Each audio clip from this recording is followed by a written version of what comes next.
There's not much going on a fairly quiet Sunday this week, so I'm going to be bringing you lots of little bit of news all gathered up into one convenient little ball.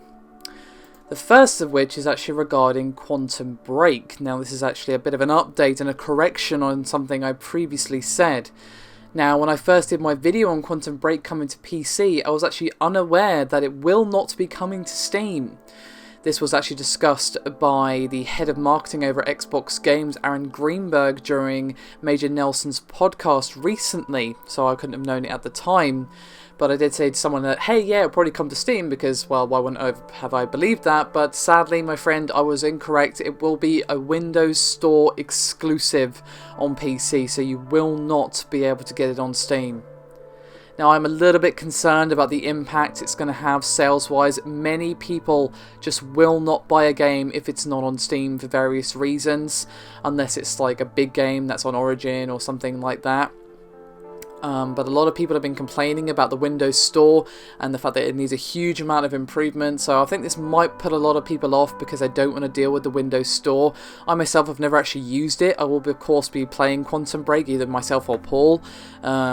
We'll be playing Quantum Break, so obviously I will be taking a look at the Windows Store, and I may even do a video on it just to say that, hey look, this is what you can improve. But I've got a feeling this may have a negative impact on the sales. I'd love to hear your thoughts on this. But moving swiftly on, something related to Quantum Break is that the Windows 10 version will be developed by both Remedy and Microsoft. This wasn't really discussed previously, whether or not it's being handed off to a third party or if they were going to be doing it, but it is being handled in-house at Remedy. Not really surprising, given that, of course, they did release Alan Wake on PC, but they may have changed since then, you never know. Next thing is regarding the Doom Reboot, which of course is coming out in May as far as I'm aware, and someone basically asked how long will the campaign be, and they responded via the official Twitter, quote, the difficulty level plays a factor, but folks playing at the office average 13 plus hours in the campaign. Now, of course, this game is going to have huge modability, even in the multiplayer as well as the single player, so that's obviously just one single playthrough depending on your difficulty, which isn't too bad actually, given the amount of replayability this could have with mods and obviously maybe even future DLC and expansions. It's not too shabby. Next up is something that happened during a video, which I will link in the description below at about 4 minutes 10 in this video. There was a comment made by Randy Falk of NECA Toys at the New York Toy Fair in 2016, he basically said, in an offhand way, that Crash Bandicoot is coming back.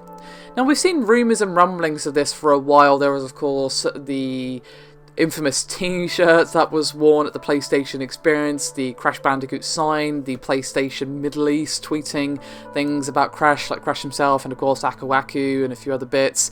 This has been kind of like rumbling around in the rumour mill for a while that they're going to be bringing this back, and I would be extremely happy if this turns out to be true.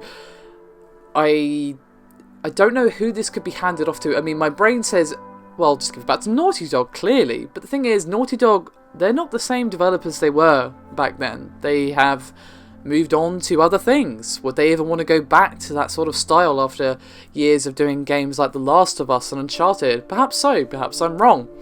I'm not really sure who else you could give it to. Perhaps someone like the guys who are doing Yooka-Laylee. Someone like that, someone who understands what made Crash good, because obviously we've had plenty of terrible Crash games, but I'm sure we all want a return to form of like Crash 1, 2 and 3. So if it's not going to Naughty Dog, because I don't know if they'd even want to do it, who would you personally give it to? I'm not really sure, personally, so I'd love to hear some thoughts from you. And last but not least, I have a comment from the Nintendo president regarding the Nintendo NX, and of course the new president is Tatsumi Kimishima.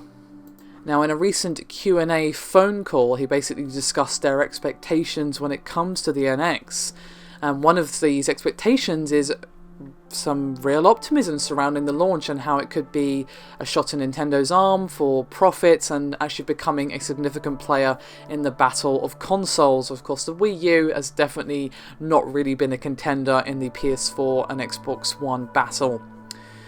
Now, he said, quote, "To achieve Nintendo-like profits, one important factor will be establishing a solid launch for our NX and smart device business. I believe the key to doing this is to allocate our resources appropriately to proceed with hardware and software development on schedule and deliver our products to our consumers in a timely manner."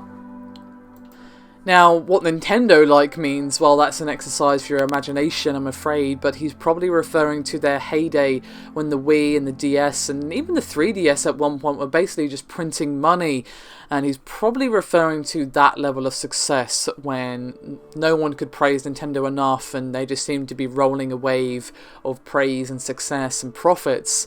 I would certainly like to see them return to form after a disappointing turn with the Wii U. Now, the 3DS did really well for quite some time, but it's only a handheld. It can't compete against home consoles like the PS1 and Xbox One for long. So I would like to see Nintendo become a serious player once more in the home console game, but of course, whether or not that happens, only time can tell. But still, it's nice to know they're optimistic. I will not speculate until I at least know the specifications of the device and of course the launch games. So hopefully we find that out soon. Apparently we will be getting some information this year, so fingers crossed that happens before too long. Thank you very much for watching. I'll see you next time.